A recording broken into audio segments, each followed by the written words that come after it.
अस्सलाम वालेकुम, मैं हूं रेहान तारिक और आप देख रहे हैं दस्तक। हकीकी चेयरमैन तहरीक इंसाफ आज से बानी तहरीक इंसाफ का लक़ब पा चुके हैं। अमली सियासत से दूर अडयाला जेल में कैद बानी तहरीक इंसाफ ने बैरिस्टर गौहर खान को अपना जानशी मुंतखब किया है।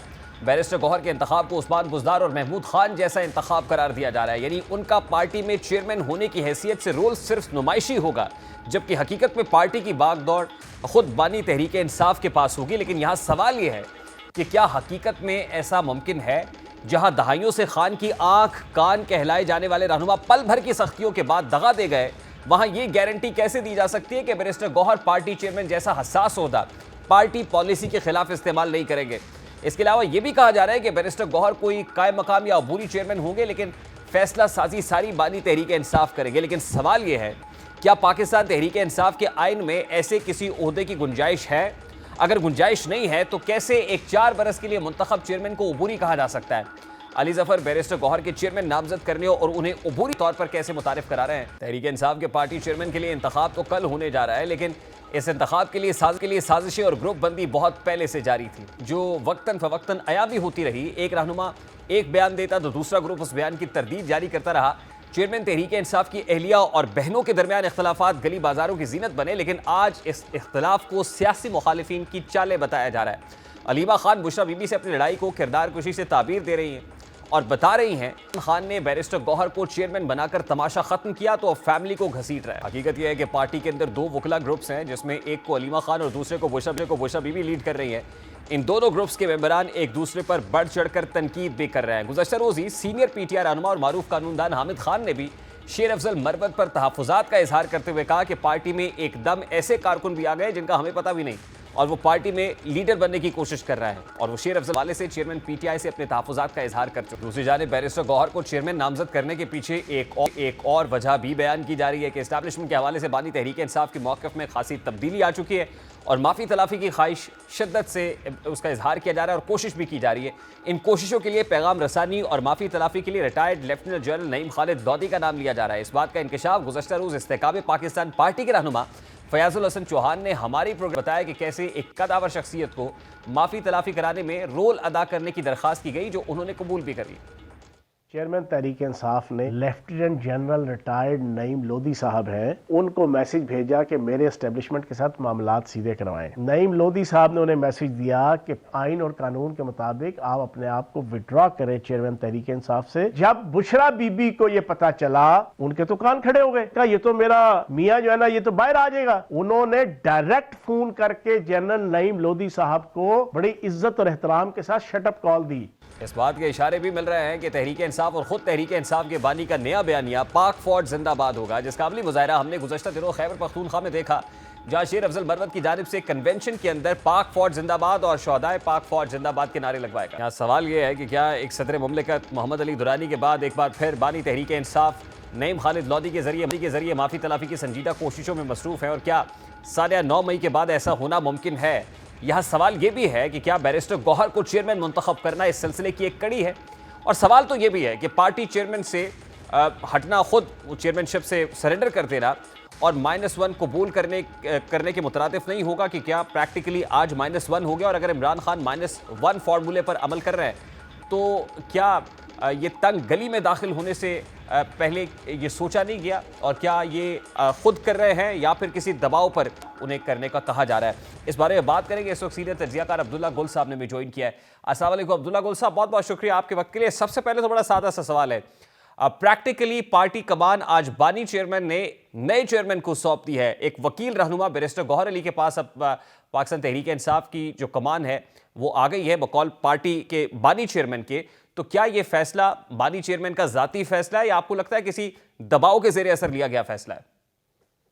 बिस्मिल्लाहिर्रहमानिर्रहीम। सबसे पहले तो ये उनकी कमजोरी जाहिर करता है, क्योंकि पहले बताया गया कि वो कभी झुकेंगे नहीं, कभी बिकेंगे नहीं, कभी जो है किसी दबाव को बर्दाश्त नहीं करेंगे। तो इसका मतलब यह है कि ये पहला स्टेप है उनका कमजोरी की तरफ, और इसके बाद जो है वो मजीद कमजोरियां जो है वो जाहिर होना शुरू हो जाएंगी, जो कि कुछ ना कुछ आपने देखा कि कुछ फैमिली के भी मामलात सामने आए, जो कि यकीनन मेरे ख्याल में डिस्कस ना किए जाएं तो बेहतर है। लेकिन बहरहाल क्योंकि जब आप सियासत के अंदर होते हैं तो आप शीशे के घर में होते हैं और नतीजे के अंदर मामला तो डिस्कस होते हैं। हमने ये भी देखा कि किस तरीके से वकला का एक ग्रुप जो है वो बुशरा साहिबा के खिलाफ बात करने लगा और फिर दूसरा जो ग्रुप था वो अलीमा खान साहिबा के जो है वो अगले दिन उन्होंने उसके ऊपर एहतजाज कर दिया। तो एक तो ये पार्टी स्प्लिट होती जा रही है। दूसरी बात इसके अंदर ये है कि जो वीकनेस होती है वो हमेशा एग्रेशन को इनवाइट करती है। सिर्फ इसका मकसद ये नहीं है, इसके अंदर सियासत के हवाले से भी अगर आप देखा जाए, एक तो है इदारों के मामले पे, दूसरी तरफ जो है वो सियासत का मामला है जो कि बड़ा अहम और हसास है। उसकी वजह यह है कि वोटर जो है वो तो एक खास सोच के साथ जो है वो मुंसलिक था, लेकिन जब ये खास सोच जो है कमजोरी का शिकार होती है और उन लोगों को मंजिल मिलती है जो शरीके कारवान कभी नहीं थे, जिनकी कोई ऐसी माजी के अंदर कोई खिदमात नहीं है, पॉलिटिकल खिदमात, अगर आप ये समझ रहे हैं कि आप वकला के जरिए लेके आगे अपनी तहरीक को आगे बढ़ाएंगे और जो है वकला क्योंकि उनका एक इंटरेक्शन है तो 1.25 लाख के करीब पूरे पाकिस्तान में वकील हैं, तो आप मेरे ख्याल में ये तो आप माइनॉरिटी की तरफ बात कर रहे हैं। अब्दुल्ला गुल साहब, इमरान खान पर majority दबाव कौन डाल रहा है या किसका दबाव ले रहे हैं at this point in time? दबाव तो उनके अपने लोगों का है ना, जिन्होंने उनको इस मुकाम के ऊपर ला के खड़ा किया। इमरान खान साहब को किसी ने नहीं मारा, इमरान खान साहब को उनके अपने लोगों ने मारा, उनके अपने फैसलों ने, उनकी अपनी सोच, उनकी अपनी फिक्र और उनकी इदारों दुश्मनी ने जो है उनको इस हाल पे पहुंचाया। जो लोग उनको इज्जत देते थे, जो उन लोगों को लेके आए और उसकी बुनियाद के ऊपर इमरान खान साहब उन्हीं को मीर जाफर, मीर सादिक कहने लगे। अपनी सफों में जो उनके मीर सादिक, मीर जाफर थे वो तो अब आपके सामने आया हो गए। नहीं, देखिए, गुज़श्ता रोज फयाजुल हसन चौहान ने हमारे प्रोग्राम में कहा कि इमरान खान ने एक पैगाम भेजा बासर हलकों को नईम खालिद लोधी के जरिए से और वहां से ये मैसेज मिला कि सबसे पहले तो आप बतौर चेयरमैन सरेंडर करें, जब सरेंडर करेंगे किसी और को कमान सौंपे कि फिर अगली बात होगी। तो इस बात में किस हद तक, इस खबर में किस हद तक सदाकत मालूम होती है? नहीं, मेरा ख्याल है ये बिल्कुल गलत है, क्योंकि मैं जानता हूँ, ज़ाहिर है मेरा एक ताल्लुक वास्ता है, मैं भी शहर इक़्तिदार में रहता हूँ। जनरल नईम खालिद लोधी साहब जो हैं वो बड़े काबिल एहतराम हैं, लेकिन उनका मामला नहीं चला। इससे पहले आपको याद है कि उन्होंने जनरल अमजद शोएब साहब के ज़रिए भी जो है वो काफ़ी कोशिश की थी और वो भी मामलात नहीं चले और फिर अमजद शोएब साहब भी जो है वो खामोशी इख्तियार कर ली। नईम खालिद लोधी साहब जो हैं उन्होंने अपने ताईं कोशिश की होगी, लेकिन मुझे मालूम है कि वहां तक रसाई मुमकिन नहीं है, क्योंकि वजह यह है बड़ी सिंपल, ये मुझे इजाजत दीजिएगा, इसकी सिंपल वजह यह है कि 9 मई के वाकयात जो हैं वो किसी एक फर्द वाहिद के लिए नहीं है, बल्कि पाकिस्तान की रियासत और पाकिस्तान की अफवाज और शुहदाए वतन के खिलाफ है। इस चीज की इजाजत पूरी दुनिया में कहीं आपको कोई मिसाल भी नहीं मिलेगी कि ऐसे कोई वाकयात हुए। तो ऐसे वाकयात को जब तक आप आहनी हाथ के जरिए नहीं निपटेंगे और अगर उसको सियासत का शिकार करेंगे और उसकी बुनियाद के ऊपर ले दे होगा, ये सियासत नहीं है, ये कानून की खिलाफ वर्जी हुई है और कानून हरकत में आया हुआ भी है और मजीद इसके अंदर जो है किसी को कोई गुंजाइश नहीं दी जाएगी। अभी हम आपके सवाल का जो पिछला हिस्सा था वो बड़ा अहम था। बैरिस्टर गौहर को अगर आप देखें तो वो एतजाज अहसन साहब के साथ काम करते रहे और एतजाज अहसन साहब के डांडे कहाँ मिलते हैं वो आप भी जानते हैं। इसी तरीके से जो खोसा साहब हैं, लतीफ खोसा साहब, वो किसके हैं, मतलब उन्होंने कल बड़ा वादे क्लेम किया कि जनाब मुझे तो इमरान खान साहब ने कहा, बड़ा जोर किया, मजबूर किया कि मैंने उनसे कहा कि जी मैं मशावरत करके करूंगा। तो मशावरत वो किससे करेंगे, उनके तो सारे पीपल्स पार्टी के लोग हैं, ताल्लुक वाले, वास्ते वाले, तो मशावरत तो वो उनसे करेंगे। तो इसका मतलब है कि क्या पीटीआई जो है वो पीपल्स पार्टी के जो है वो बी टीम बन गई है? तो ये एक बड़ा मेरे ख्याल में अहम सब्जेक्ट है। नहीं, लेकिन इस सवाल का जवाब भी आप दे सकते हैं कि क्या वाकई पीपल्स पार्टी पीटीआई को टेक ओवर करती हुई नजर आ रही है? नहीं, मेरे ख्याल में टेक ओवर तो नहीं कर सकती, लेकिन जब आपको पता है पार्टी में दरारें पड़ती हैं और आपस के इख्तलाफात आते हैं, मसला एक और भी है ना, पार्टी टिकट बांटने का है। जो पार्टी टिकट बांटेगा, आपको याद है कि इससे पहले अभी जब उनकी गिरफ्तारी नहीं हुई थी तो आपको मालूम है कि ईद से पहले लोगों को टिकट बांटे गए थे और वो तकरीबन 2 अरब रुपए के करीब उनके पास आए थे। वो 2 अरब कहाँ चले गए? वो जो टिकट उस टाइम पे जो कि इलेक्शन शेड्यूल था मई के अंदर, उससे पहले जो पैसे आए थे वो कहाँ गए? वो एक बहुत बड़ा सवाल है। और उसकी बुनियाद के ऊपर जो लोग इसको जानते हैं पार्टी के अंदर, उनके अंदर आपस में ले दे है। वो ये चाहते हैं कि टिकट हम बांटे। अलीमा खान साहिबा का ये शौक है कि वो टिकट बांटे, बुशरा साहिबा का शौक है वो टिकट बांटे। इसके अलावा जो उनके करीबी हैं वो कहते हैं हम बांटे। और मसला यह है कि टिकट बांटेंगे तो उसका पैसा मिलेगा, पैसा मिलेगा तो वो पैसा कहां जाएगा? ये है वो सवाल जो फॉरेन फंडिंग केस के अंदर जो कि फैसला महफूज हो चुका हुआ है, वो भी मेरे ख्याल में अब अच्छा अब्दुल्ला गुल साहब, क्या ये कहा जा सकता है कि प्रैक्टिकली पार्टी की कमान इमरान खान के हाथ से निकल गई है? क्योंकि पोस्ट किया जा रहा है कि ये कोई इंटरिम चेयरमैन लगाए गए हैं या ये कायम मकाम चेयरमैन होंगे, लेकिन कायम मकाम का लफ्ज तो कोई इलेक्शन एक्ट के अंदर मौजूद नहीं है। तो फिर क्या समझा जाए कि प्रैक्टिकली निकल गई? देखिए, आवाम को लॉलीपॉप देना आसान है, पढ़े लिखे को लॉलीपॉप नहीं मिला जाता। वो इस बात को मानता नहीं। अभी आपने बड़ा खूबसूरत सवाल किया, इसमें बड़ा वाज़ेह है। इलेक्शन कमीशन क्या चेयरमैन की मर्जी से जो है वो साइन के बगैर कौन होगा? उस टाइम पे क्या इमरान खान से पूछा जाएगा या जो चेयरमैन होगा उसके साइन से जो है वो पार्टी टिकट बांटे जाएंगे? इसके अलावा फिर आप ये देखें कि जो रोजमर्रा के फैसले हैं, क्या वो रोजाना जेल में बैठे होंगे मशावरत करने के लिए, या वो रोजाना यहाँ इलेक्शन के दिनों में तो इंसान को सर खुजाने की फुर्सत नहीं होती, उस टाइम पे वो वहां मशावरत करने जाएंगे? बिल्कुल फजूल बात है, उनके हाथ से निकल गई है। और जिन लोगों ने उनको ये बताया और समझाया कि जनाब अभी आप स्टेप डाउन कर लें, वो वही लोग थे जिन्होंने उनको मशवरा दिया था कि आप फौज के खिलाफ, रियासत पाकिस्तान के खिलाफ साइफर के बयानिए जो है वो घड़ें, आप मीर सादिक मीर जाफर कहें, आप 9 मई के वाकयात करें। वो लोग आज क्या पार्टी में शामिल हैं? वो लोग तो जो देते थे दवाए दिल वो दुकान अपनी बढ़ा गए, वो लोग तो जो है पार्टी छोड़ के चले गए। अब मसला ये है कि जिनको आप उस वसीम अकरम प्लस कहा करते थे, आज वो आपको किसी जलसे जुलूस, किसी रैली के अंदर कहीं आपको जो है वो नजर आए? क्यों नहीं नजर आए? इसका मतलब यह है कि आपने गलत घोड़े के ऊपर जो है वो शर्त लगाई थी। नतीजा ये हुआ कि जब आपको जरूरत पड़ी तो वो लोग आपके साथ नहीं थे। वो लोग जिन्होंने, और फिर इसमें सबसे बढ़कर जो दिल आजारी हुई है उन लोगों की हुई है पार्टी के, जिन्होंने पार्टी के लिए कुर्बानियां दी, जो जेल भी गए। उनमें एक नाम अली मोहम्मद खान साहब का भी है, जो जाहिर है जो आखिरी वक्त तक खड़े रहे। जो भी आप उनकी सोच से इख्तलाफ कर सकते हैं, लेकिन उन्होंने मजबूती दिखाई। लेकिन आपने उनको कहां खड़ा किया? जब वक्त आया तो पता चला कि आपने कभी शेख रशीद को, कभी आपने किसी और को, कभी किसी और को, आपने फवाद चौधरी को। ठीक, अब्दुल्ला गुल साहब बड़ी बिल्कुल दुरुस्त फरमा रहे हैं सर। लास्टली, अब क्योंकि आप शहर इक़्तिदार में बैठे हुए हैं, तो कल बड़ा इंपॉर्टेंट डे है पीटीआई के लिए। पीटीआई के इंट्रा पार्टी इलेक्शन स्केड्यूल्ड हैं कल के लिए, और फिर अकबर एस बाबर जो बानी रहनुमा है पीटीआई के, उनकी आमद भी मरकजी सेक्रेटेरिएट में 13 साल बाद हुई है। तो कल क्या मुख्तलिफ नक्शा होगा? कल के बाद पीटीआई का जो सियासी ढांचा है वो अक्सर तब्दील हो जाएगा? बहुत फर्क पड़ेगा, क्योंकि जाहिर है इमरान खान साहब की जो शख्सियत थी वो एक उसके अंदर बड़ा रोब-दाब था और वो लोगों को लेके चल रहे थे। बानी चेयरमैन है वो, जाहिर है उसका बड़ा फर्क पड़ता है। लेकिन अकबर एस बाबर जो हैं ये उन लोगों में से हैं जो एक पीटीआई नजरियाती बन चुकी थी। जो लोग कहते थे कि हाँ पीटीआई का जो बुनियाद थी, जो कि पीटीआई की शुरुआत थी, जिसका मौकफ था, जो उनका मोटो था, ये वो लोग हैं जो कि ओरिजिनल पीटीआई को जो है वो लेके चलते थे। और इनकी तादाद जो है वो जब हुकूमत खत्म हुई है तो ऐसे लोगों की तादाद में इजाफा हुआ है जो कहते थे कि नजरिए के ऊपर हम वापस जाएं, जो हमारा ओरिजिनल नजरिया था। अकबर एस बाबर उसके अंदर एक अहम किरदार है। और अकबर एस बाबर को बेशक आपने ट्रोलिंग कर ली, बेशक गाली गलोच कर ली, लेकिन हकीकत यह है कि अकबर एस बाबर की इस पार्टी के लिए अपना खून पसीना उन्होंने बहाया है। और नतीजा ये निकलेगा कि बहुत सारे जो नजरियाती लोग हैं वो अकबर एस बाबर की तरफ जो है वो झुकाव रखेंगे, ना कि बैरिस्टर गौहर की जानिब। क्योंकि बहरहाल बैरिस्टर गौहर का ये जितना भी नामजदगी हुई है ये गैर आईनी भी है, क्योंकि इलेक्शन कमीशन ने अभी देखे ना, इंट्रा पार्टी इलेक्शन कराना एक बात है, उसको इलेक्शन कमीशन कबूल करे ना करे ये एक और मामला है। इसकी जांच पड़ताल होगी, कैसे आपने, किन कवानीन के जरिए, किस तरीके से, वो कैसे फोरम बना, वो कौन कौन लोग थे जो उसके अंदर बैठे, क्या पार्टी का जो मैनिफेस्टो है वो उसकी इजाजत देता है या नहीं देता।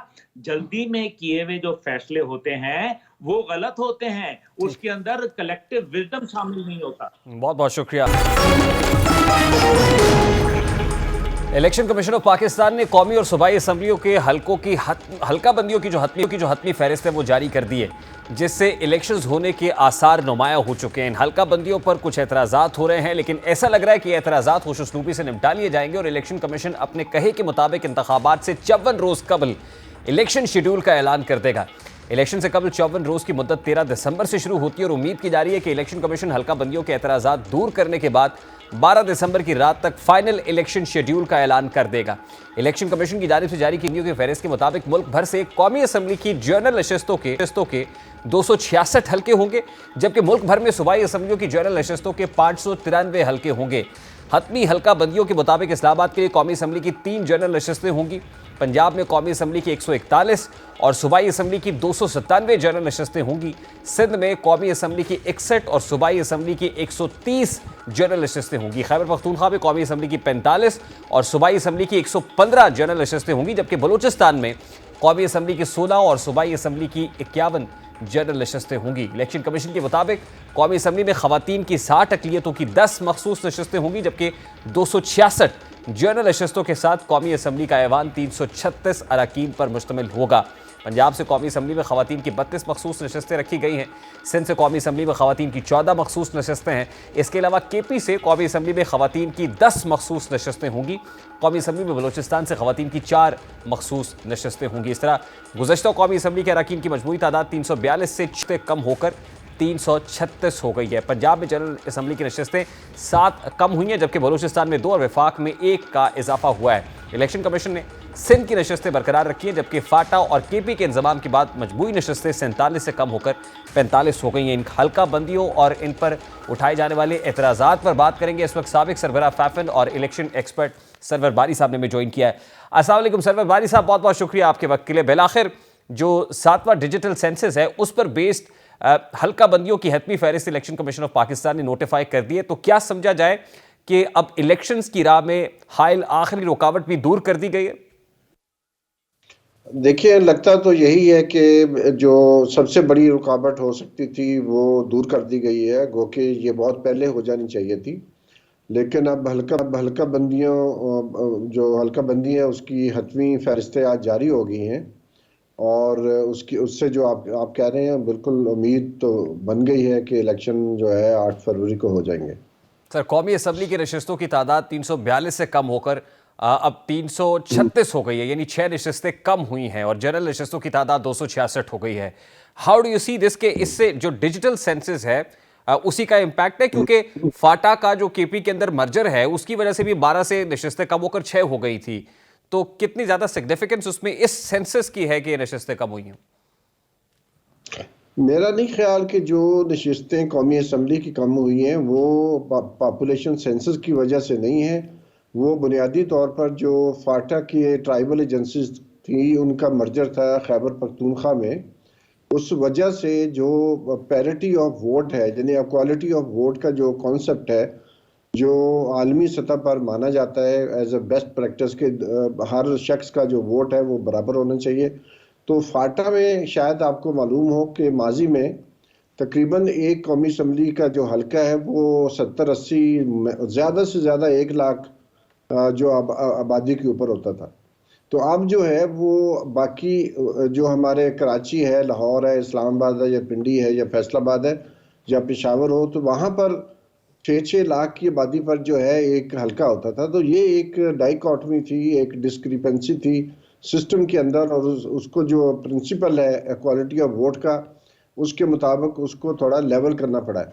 तो इस हवाले से मैं समझता हूँ कि ये पॉपुलेशन सेंसस की वजह से नहीं है, ये क्वालिटी ऑफ वोट की वजह से हुआ है। जी, ये एक तासुर दिया जा रहा था ना कि जैसे डिजिटल सेंसस या पॉपुलेशन सेंसस की बुनियाद पर ये कौमी असम्बली की 6 नशस्तें कम हुई हैं। मैं ये चाह रहा, I want you to make it very clear कि इसमें डिजिटल सेंसस का या इस पॉपुलेशन सेंसस का कोई रोल नहीं है, ये उससे बहुत पहले हो गया था।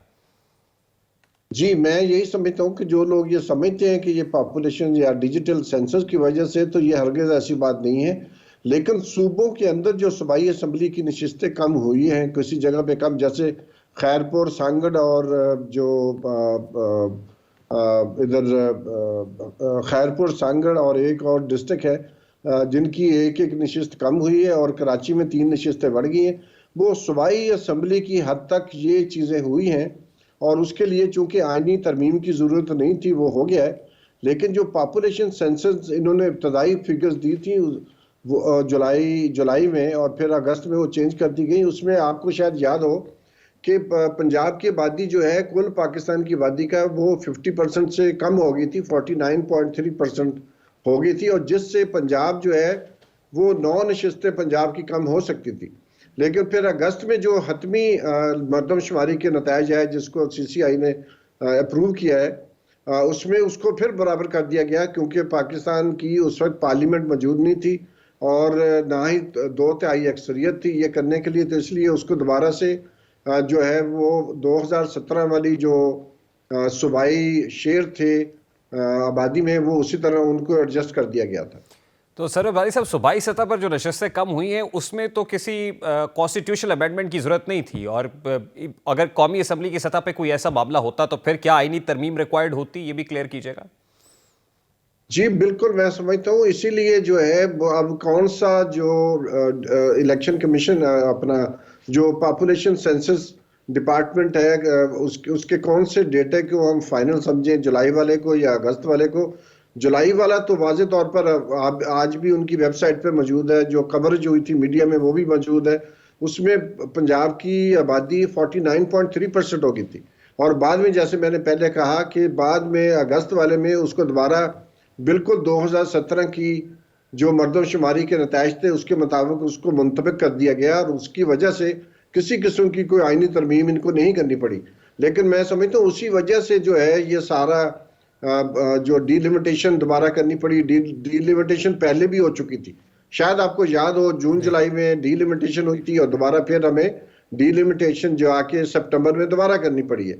तो मैं समझता हूँ वो सारा जो एक सिचुएशन है पाकिस्तान में कि बहुत सारा जो प्रोसेस है उसको मैनिपुलेट किया जाए, उसके असरात जो है उस ताखीर की वजह बनते हैं। अच्छा भाई साहब, लास्टली हल्का बंदियों का notification election commission of Pakistan की तरफ से इशू होने के बाद नेक्स्ट जो है मामला वो उजरदारियों का है, अपीलों का है, ये प्रोसेस शुरू होगा, और अभी तक की इतलात के मुताबिक वो 300 से ज़ायद तो जो अपीलें हैं वो तो दायर भी कर दी गई हैं। तो आपको लगता है कि ख़ासतौर पर इन हल्का बंदियों को देख करके इसमें कोई लंबा चौड़ा प्रोसेस नहीं होगा, टाइमली ये उजरदारियों का या अपीलों का प्रोसेस भी मुकम्मल कर लिया जाएगा? देखिए ये जो हतमी हल्का बंदियों का ऐलान रात इलेक्शन कमीशन ने किया है, बहुत रात 12 बजे के लगभग, तो उसकी अगर आप जो उनकी वेबसाइट पे प्रेस रिलीज है या नोटिफिकेशन जारी किया है, उसमें इंफॉर्मेशन का बहुत बड़ा गैप है। उसमें कुछ पता नहीं चलता पब्लिक को कि कितनी जो पिटीशंस थी या रिप्रेजेंटेशन उनको कहते हैं, उनमें 1400 से 1403 टोटल पिटीशन दायर हुई थी, और उन पिटीशंस पर क्या फैसला हुआ है ये किसी को नहीं पता, सिवाय जो वकला या जिन्होंने पिटीशन दायर की थी उनके। पब्लिक के पास ना कोई इंफॉर्मेशन नहीं है, ना ही उनकी वेबसाइट पे कोई ऐसी इंफॉर्मेशन है। और जो फार्म 5 और फार्म 7 है, फार्म 5 वो है जो गैर हतमी जो डीलिमिटेशन थी या प्रीलिमिनरी थी, और अभी जो है फाइनल है वो फार्म 7 पर। फार्म 5 में टोटल पॉपुलेशन दी हुई है, लेकिन अभी फार्म 7 में टोटल पॉपुलेशन का कहीं जिक्र नहीं है। इसलिए जो सबसे बड़ा जो 23 है इलेक्शंस एक्ट का सेक्शन 23, उसमें बहुत वाज़ेह तौर पे लिखा हुआ है कि दो हलकों के दरमियान जो डिफरेंस है वो 10% से प्लस माइनस ज्यादा नहीं हो सकता। तो लेकिन उसकी वायलेशन तो अभी भी मौजूद है। तो क्या ये अपीलें टाइमली सुनी जा सकेंगी और सेटिस्फाई भी कर पाएंगे पिटिशनर्स को? देखिए, अब कानून का तकाजा तो यही है कि उनकी पिटीशंस को जल्दी से जल्दी मुकम्मल किया जाए, लेकिन अंदाज़ा यही है कि इसमें ताख़ीर हो सकती है, और उसकी वजह से जो पहले भी बहुत सारी ताख़ीर हो चुकी है, उसमें मज़ीद ताख़ीर की वजह या एक्सक्यूज़ इसको बनाकर और ज़्यादा ताख़ीर करने के लिए जो हल्के हैं, जो बासर हल्के हैं पाकिस्तान में, वो उसमें ताख़ीर पैदा करने के लिए बहुत सारे जवाब निकाल सकते हैं। बहुत बहुत शुक्रिया। सरवर बारी साहब हमारे साथ मौजूद थे। एक और ख़बर भी है जो IMF और पाकिस्तान की इकोनॉमिक डोमेन के हवाले से बड़ी इंपॉर्टेंट है। हुकूमत पाकिस्तान ने सरकारी इदारों की कारकर्दगी बेहतर बनाने की कोशिशों के लिए पहला बाज़ाब्ता कदम उठा लिया है, जिसके लिए सदर मुमलिकत आरिफ अलवी ने रियासती मिल्कियती इदारों की कारकर्दगी बेहतर बनाने के लिए 4 ऑर्डिनेंसेस जारी कर दिए हैं। ये ऑर्डिनेंस लाना इसलिए भी ज़रूरी था कि पाकिस्तान ने IMF से कर्ज प्रोग्राम के दौरान इन इदारों के मुतालिक पहले से ही वादा कर रखा था, जिसको अब अमली जामा पहनाया गया है। ऐवान सदर की जानिब से जारी करदा एलामिया के मुताबिक सदर मुमलिकत ने नेशनल हाईवे अथॉरिटी यानी NHA तरमीमी ordinance 2023, Pakistan postal services management तरमीमी ऑर्डिनेंस 2023, नेशनल शिपिंग कॉरपोरेशन तरमीमी ऑर्डिनेंस 2023 और ब्रॉडकास्टिंग कॉरपोरेशन तरमीमी ऑर्डिनेंस 2023 जारी किया है। एलामिया मुतल्लिका इदारे के सेक्रेटरीज ने सदर मुमलिकत को इन ऑर्डिनेंस को उसको फौरी तौर पर जारी करने से मुतालिक ब्रीफिंग दी और एलामिया में कहा गया कि रियासती इदारों की कारकर्दगी बेहतर बनाने के लिए IMF मुआहदे के तहत ऑर्डिनेंस जारी किए गए हैं। ऑर्डिनेंस फौरी तौर पर जारी किए गए क्योंकि IMF से हुकूमती इदारों की कारकर्दगी बेहतर बनाने के लिए कानून में तरामीम का मुआहदा हुआ था। इन तरामीम से हुकूमती इदारों की कारकर्दगी बेहतर और शफाफ होगी। ये तरामीम IMF से मुआहदे का हिस्सा है। इन तरामीम के बाद इन इदारों में बोर्ड के चेयरमैन और चीफ एग्जीक्यूटिव अलग अलग होंगे। एलामी में यह भी कहा गया है कि इन इदारों के बोर्ड्स में आज़ाद मेंबरान का तकर्रुर किया जाएगा, जिन मेंबरान को तैनाती की मुद्दत की जमानत दी जाएगी। इन इदारों की कारकर्दगी रिपोर्ट वजारत ख़ज़ाना में कायम सेंट्रल मॉनिटरिंग यूनिट को भिजवाई जाएगी और एलामिया के मुताबिक बोर्ड सालाना business plan central monitoring unit को भिजवाएंगे। इन इदारों के बोर्ड्स को अपनी रिपोर्ट पब्लिक करने का पाबंद कर दिया गया है। सेंट्रल मॉनिटरिंग यूनिट इन इदारों को कारकर्दगी रिपोर्ट की जो है वो काबीना को भिजवाएगा। यानी लग ये रहा है कि अब इदारों से मुताल्लिक जो केप वो स्ट्रॉन्ग किए जा रहे हैं, जिनको की परफॉर्मेंस इंडिकेटर्स कहते हैं, ये जो सेल्फ रेवेन्यू जनरेशन मॉडल है उसके ऊपर भी इन इदारों को चलाया जाएगा ताकि इनको प्रॉफिटेबल बनाया जा सके, जो एक बड़ी रिक्वायरमेंट है IMF की भी, जो रेवेन्यू जनरेशन है और अल्टीमेटली पे बैक जो एक्सटर्नल डेट है वो है। ब्रेक लेंगे और ब्रेक के बाद जब वापस आएंगे तो एक और अहम डेवलपमेंट है। पुरतायुश गाड़ियों की नीलामी का फैसला हुआ है।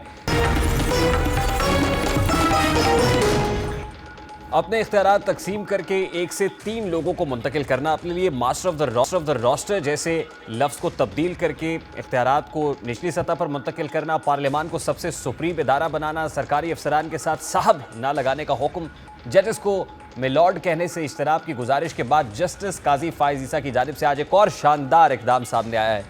इस कदम की चाहे वैल्यू अलामती है, लेकिन ये पहला कदम ही किफ़ायत शारी और सरकारी वसाइल का बेदरीग इस्तेमाल रोकने के लिए बारिश का पहला खतरा बन सकता है। आज जस्टिस काजी फायज़ ईसा की जानिब से इस्तेमाल के लिए मख्तस की गई 2 लग्जरी सरकारी गाड़ियां हुकूमत को वापस कर दी गई हैं और साथ में हिदायत की है कि दोनों गाड़ियां फ़रोख्त करके रकम पब्लिक ट्रांसपोर्ट पर खर्च की जाए। इस हवाले से रजिस्ट्रार सुप्रीम कोर्ट की जानिब से सेक्रेटरी काबीना और चीफ सेक्रेटरी पंजाब को खत के मतन के मुताबिक चीफ जस्टिस के इल्म में आया है कि सुप्रीम कोर्ट ने चीफ जस्टिस के लिए सितंबर 2020 में लग्जरी गाड़ियां खरीदी थी, जिनकी मालियत 6 करोड़ 10 लाख रुपए है। खत में कहा गया है कि चीफ जस्टिस के लिए एक बिल्कुल नई बुलेट प्रूफ लग्जरी गाड़ी भी हुकूमत पंजाब ने दी। दोनों गाड़ियां GOR लाहौर में सुप्रीम कोर्ट रेस्ट हाउस में खड़ी हैं। खत में मजीद कहा गया है कि कवायद के मुताबिक चीफ जस्टिस और हर जज को 2-2 गाड़ियां दी गई हैं, लेकिन चीफ जस्टिस काजी फायज़ ईसा ये लग्जरी गाड़ियां इस्तेमाल नहीं कर रहे। आईनी और अवामी अहदेदारों के इस्तेमाल में कीमती इंपोर्टेड गाड़ियां कौमी खजाने पर गैर मुनासिब बोझ हैं, इसलिए चीफ जस्टिस की हिदायत है कि दोनों गाड़ियां फरोख्त करके रकम पब्लिक ट्रांसपोर्ट पर खर्च की जाए। इस खत में जायज़ बात की निशानदेही की गई और आईनी और अवामी अहदेदारों के इस्तेमाल में कीमती इंपोर्टेड गाड़ियां कौमी खजाने पर गैर मुनासिब बोझ हैं। साथ में अपने पास मौजूद 2 गाड़ियों को फरोख्त करने की हिदायत जिस जानिब इशारा करती है कि काजी साहब हुक्मरानों और ब्यूरोक्रेसी को अपने तय कुछ शर्म दिलाने की कोशिश भी कर रहे हैं कि गरीब कौम के वसाइल को एहतियात से इस्तेमाल करें और किफ़ायत शारी अपनाएं। कसीर सरमाया खर्च करके अपने लिए अय्याशियों का सामान करने की बजाय जिस गरीब कौम का पैसा है उसको उनकी फलाह बहबूद पर खर्च करना असल में इन ओहदेदारों का आईनी और कौमी फरीज़ा है, जिससे दुनिया और आखिरत दोनों में सुरखरू हो सकते हैं। साथ ही हबीब जालिब के वो अशार भी पर्दा फ़िक्र से टकराते हैं कि खेत वडेरों से ले लो, मिले लुटेरों से रहे ना कोई आली जा, पाकिस्तान का मतलब क्या, ला इलाहा इल्लल्लाह। प्रोग्राम का वक्त अपने इख्तिताम को पहुँचे, आपसे मुलाकात होगी इंशाअल्लाह। के लिए अपना रखिए ख्याल। अल्लाह हाफ़िज़।